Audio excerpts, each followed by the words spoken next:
부동산 소유자가 조합을 상대로 제기하는 경우에 조합은 최대 연 12%의 지연 손해금을 추가로 지급해야 합니다.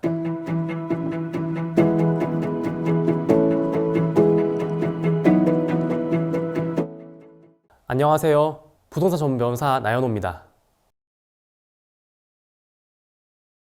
오늘은 매도 청구 소송에 관한 얘기를 해보려고 합니다. 재건축 사업이나 가로주택 정비 사업에서 조합이 현금 청산 대상자들에 대해서 매도 청구 소송을 제기한다는 사실은 제가 이전에 올렸던 영상들에서도 말씀드린 적이 있는데요. 문제는 이 매도 청구 소송이 끝난 다음에도 조합에서 자금이 부족하다는 이유로 매매 대금을 지급하지 않는 경우가 종종 있다는 점입니다. 이렇게 재판이 끝난 다음에도 조합 측에서 매매 대금을 주지 않는 경우에 소유자 입장에서는 굉장히 난감하실 텐데요. 그래서 오늘 영상에서는 이러한 상황에 처하게 되시는 경우에 어떻게 대응하셔야 하는지에 대해서 알려드리도록 하겠습니다. 일반적으로 조합 측이 제기한 매도 청구 소송에서 소유자는 피고는 원고로부터 매매 대금을 지급받는과 동시에 대상 부동산에 관하여 매매를 원인으로 한 소유권 이전 등기 절차를 이행하고 부동산을 인도하라 라는 내용의 판결을 받게 됩니다. 그런데 이렇게 판결이 선고되었는데도 조합 측에서 매매 대금을 지급할 형편이 되지 못해서 대금 지급을 계속 미루는 경우가 종종 발생합니다. 하지만 이때 소유자는 자신이 직접 강제 집행을 신청할 수는 없는데요. 강제 집행 권한을 얻으려면 해당 소송에서 원고가 되어서 판결을 받아야 하는데 이 매도 청구 소송에서는 부동산 소유자는 원고가 아니라 피고로서만 소송을 진행했기 때문에 그 판결문을 가지고는 강제 집행을 신청할 권한이 없습니다. 그렇다면 이런 상황이 발생하지 않게 하도록 하려면 소유자 입장에서는 어떻게 해야 될까요? 그것은 바로 반소, 즉 피고로서 소송을 당한 부동산 소유자가 원고인 조합을 상대로 맞소송을 제기해서 적극적으로 조합에게 매매 대금을 지급하라는 청구를 해야 하고요. 그에 따른 판결을 받으면 나중에 조합이 매매 대금을 지급하지 않는 경우에 강제 집행이 가능합니다. 만약 반소를 제기하게 된다면 소유권 이전 등기 의무 및 부동산 인도 의무와 관련해서 적절한 이행 제공이 있었는지가 아주 중요한데요. 여기서 이행 제공이란 양 당사자 사이에서 서로 의무를 동시에 이행해야 될 때 그중 한 사람이 자신의 의무를 이행할 준비를 모두 마친 상태라고 생각하시면 됩니다. 매도 청구 소송에서 조합은 매매 대금 지급 의무가 있고 반대로 부동산 소유자는 부동산 인도와 소유권 이전 등기에 관한 의무가 있습니다. 만일 이 부분에 관해서 소유자가 이행 제공을 모두 마친 것으로 인정되는 경우에는 이때부터 상대방인 조합을 이행 지체 상태에 빠뜨려서 여러 가지 권리를 주장할 수가 있게 되는데요. 여기에 대해서는 뒤에서 따로 살펴보도록 하겠습니다. 그리고 적절한 이행 제공 방법에 관해서 대법원은 부동산 소유자가 부동산을 공가, 즉 빈집 상태로 만들어서 언제든지 인도가 가능한 상태로 해놓고 소유권 이전 등기 절차에 필요한 각종 서류와 출입문 열쇠를 변호사에게 맡긴 다음 재건축 조합에 그 사실을 통보하였다면 이행 제공을 제대로 마친 것으로 볼 수 있다고 판결했고요. 실무적으로도 이것과 동일한 방법으로 이행 제공이 이루어지고 있습니다. 이렇게 부동산 소유자가 부동산 인도와 소유권 이전 등기에 관한 이행 제공을 제대로 마치면 재건축 조합은 이행 지체에 빠지게 되는데요.